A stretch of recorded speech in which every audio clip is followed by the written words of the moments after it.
filled the temple. Isaiah was in the temple, the special place where people worshipped God. Suddenly, he had an impressive vision. He saw God sitting on a high and majestic throne. It was something so grand that Isaiah could hardly believe what he was seeing. The temple seemed to be filled with God's presence. This vision would change Isaiah's life forever and mark the beginning of his mission as a prophet of God. In verses 2 and 3 of chapter 6, Isaiah describes what he saw around God's throne. Above him were seraphim, each with 6 wings. With 2 wings they covered their faces. A long time ago in a land called Judah, there lived a man named Isaiah. He was born during a complicated time when God's people were divided into 2 kingdoms, Israel in the north and Judah in the south. In the first chapter of the book of Isaiah, verse 1, we read about the time he lived. The vision concerning Judah and Jerusalem that Isaiah son of Amoz saw during the reigns of Uzziah, Jotham, Ahaz, and Hezekiah, kings of Judah. At that time, things were changing quickly, and the people faced many challenges. Isaiah grew up in the city of Jerusalem, a very important place for God's people. From a young age, he learned about God and the laws that he had given to the people. Isaiah observed everything around him, watching how people lived and treated each other. He noticed that people didn't always follow God's ways, and that concerned him greatly. When Isaiah was young, King Uzziah ruled Judah. In the book of 2 Chronicles, chapter 26, verse 5, we find a description of that time. He sought God during the days of Zechariah, who instructed him in the fear of God. As long as he sought the Lord, God gave him success. Because of this, the country was doing well.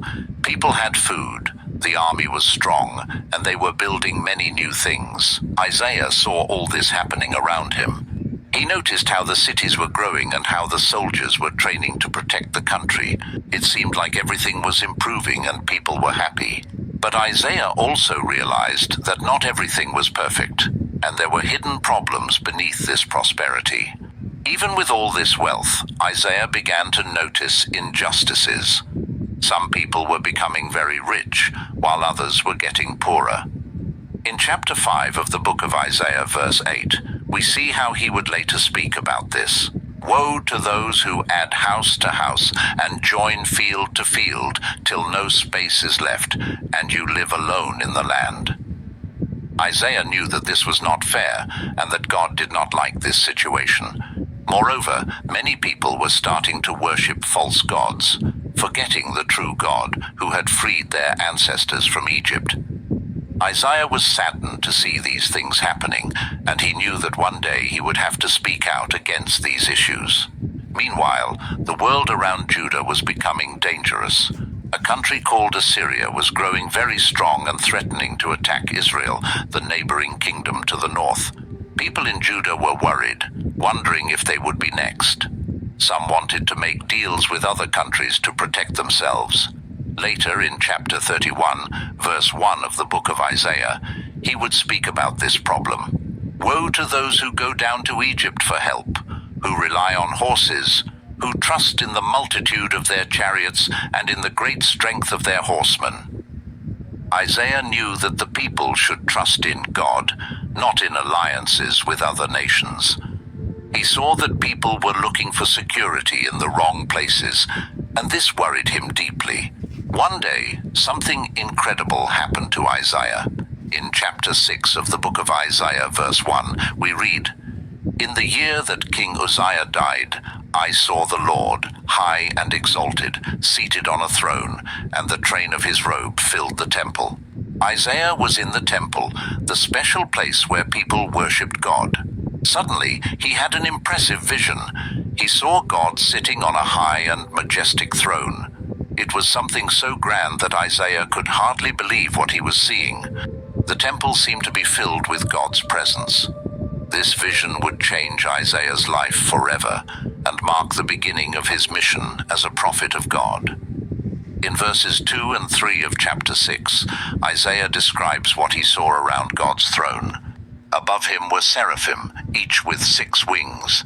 With 2 wings they covered their faces, with 2 they covered their feet, and with 2 they were flying. and they were calling to one another, "Holy, holy, holy is the Lord Almighty, the whole earth is full of his glory."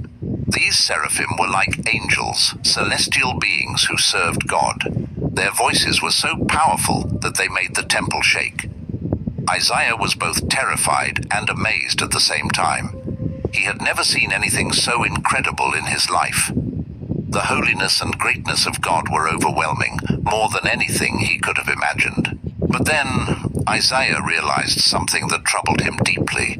He became aware that he was a sinful man, living among sinful people. How could he be in the presence of such a holy God? In verse 5 of chapter 6, we see how he reacted. "Woe to me," I cried. "I am ruined, for I am a man of unclean lips, and I live among a people of unclean lips, and my eyes have seen the King, the Lord Almighty." Isaiah thought he would be destroyed because of his sins. He knew he didn't deserve to be in God's presence.